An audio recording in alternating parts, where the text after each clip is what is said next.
Today we are going to take a look at a really weird tank. Weird in a sense that there are some really good things about it, but the most of them are really bad, and I do mean bad. The tank I'm talking about is Ukrainian T-72AMT tank.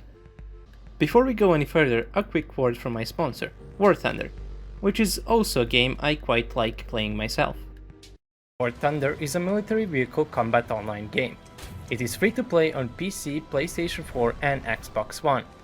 Not to mention that it is cross-platform between PC and consoles. The game features an incredible arsenal of more than 1500 historically accurate playable tanks, aircraft, helicopters and ships from 1930s to 1990s. Best thing about the game are its realistic physics and one of the most detailed and most immersive vehicle damage models in gaming. If you use my link to register, you will receive a bonus, a premium vehicle, tank, aircraft or ship, as well as 3-day account boost. The game is completely free, so you can start playing immediately. Now, when I said good things about it, I rather meant good compared to other T-72 upgrades, especially Russian T-72B3. But let's not get ahead of ourselves. Having some things better does not mean the tank is better. You'll see why in just a second. What T-72AMT does better is the fact that the tank now, unlike most T-72 tanks out there, has a remotely operated heavy machine gun which is operated by the commander. Most of T-72 tanks out there, including the Russian T-72B3, have a manually operated heavy machine gun which requires the commander to be exposed to enemy fire, which, to be honest, leaves the machine gun practically unused. Ukrainians fixed the issue by installing the remote weapon station they have been making for their T-64 tanks. That means that the commander can utilize some extra firepower and help the gunner by engaging other targets simultaneously. Another great addition to the tank, which T-72B3 for example also lacks, is a proper display panel with a navigational system. This is something Ukrainians started putting in their new upgrades such as T-72AMT and T-64BV model 2017.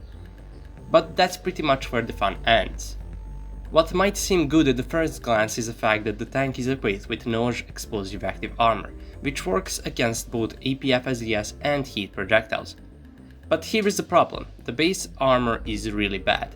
The basis for the upgrade of T-72AMT is T-72A, which is pretty old, and base armor consists of cast steel with quartz filler in the central cavity on the turret, and steel sandwiched with textilite in between on the hull. And the protection is not even close to enough for modern standards. So even with NOJ ERA added on top, it's really hard to say if the protection is actually good enough for anything made in past 20 years. The biggest problem with actually determining the protection is the fact that we don't have reliable information about the performance of NOJ. Only available information is against some really old APF-SDS projectiles which were made out of steel with small tungsten cores, where the small core is the main factor for achieving penetration, and if you can affect the core, there isn't really much left to achieve penetration.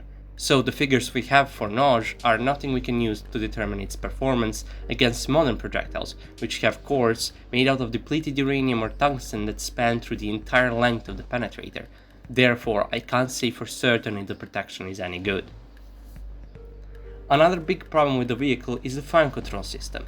It is completely obsolete. They have installed a sight for ATGM guidance from T-72B tank into T-72A.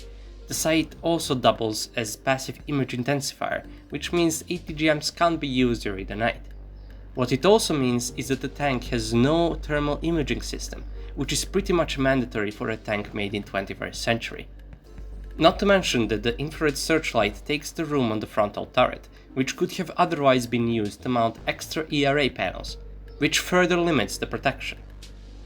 They do have thermal sights for a lot of their tanks, including latest T-64BV upgrades, but I guess they can't afford putting them in T-72 tanks. This means that the performance of the tank would suffer a lot in night operations, especially compared to anything modern. But having an old T-72 sight also means that the tank lacks automatic lead.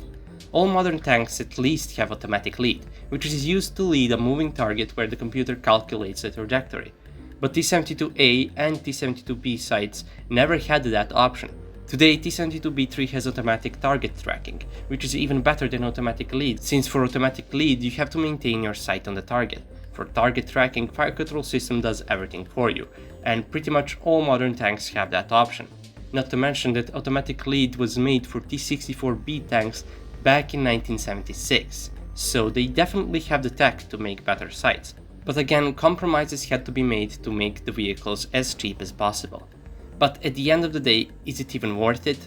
Why go through the effort of modernizing a vehicle if at the end of modernization the vehicle is still completely obsolete? The tank also has issues with firepower. Russians have made better guns and new autoloaders for their T-72 tanks, so they can fit and fire much more powerful APF-SES projectiles. But Ukrainians have so far made no advancements in that field. Their tanks still use old Soviet projectiles from the 80s, and they have no new autoloaders or improved guns. Therefore, the firepower of the tank is also obsolete. With the current situation in Ukraine, there is still a chance that all hell will break loose, and those tanks stand no chance against even the Russian T-72B3, which, mind you, is not the first tank that comes to mind when I think of a good tank, and not even being able to go toe-to-toe with T-72B3 should tell you a lot about the current situation of this tank. It can't penetrate T-72B3, and it definitely can't survive being hit by one for sure. The mobility is also not the best. I mean, it has 840 horsepower V84 engine, which has been used on T-72B tanks and on basic T-72B3, so I can't really say that mobility is bad, but it's not good either, so it's pretty mediocre. Don't forget to check out War Thunder, where you can take control of many land, air or naval vehicles. Use the link from the description to get a premium vehicle and a 3-day account boost when you register. Remember, the game is completely free for PC, PlayStation 4 and Xbox One. Just download and play. At the end, T-72AMT has some good additions, like remotely operated heavy machine gun, which is rare for T-72 tanks, and a navigational device, which is also good, but having questionable protection, poor firepower, completely obsolete fire control system, and mediocre mobility should really make them wonder what are they doing. In my opinion, they shouldn't have even bothered with those tanks. At first I thought the tank was a proposition for other countries to upgrade their old T-72AMT tanks to that level for a cheap price. And for that it's not bad, but at the beginning of January, Ukrainian army received 15 of those vehicles, then 10 more by the end of the month, and then 6 more in February, which was enough for them to equip one battalion with those obsolete tanks. So yeah, Ukraine operates at least one battalion of those tanks. I honestly don't know what to say.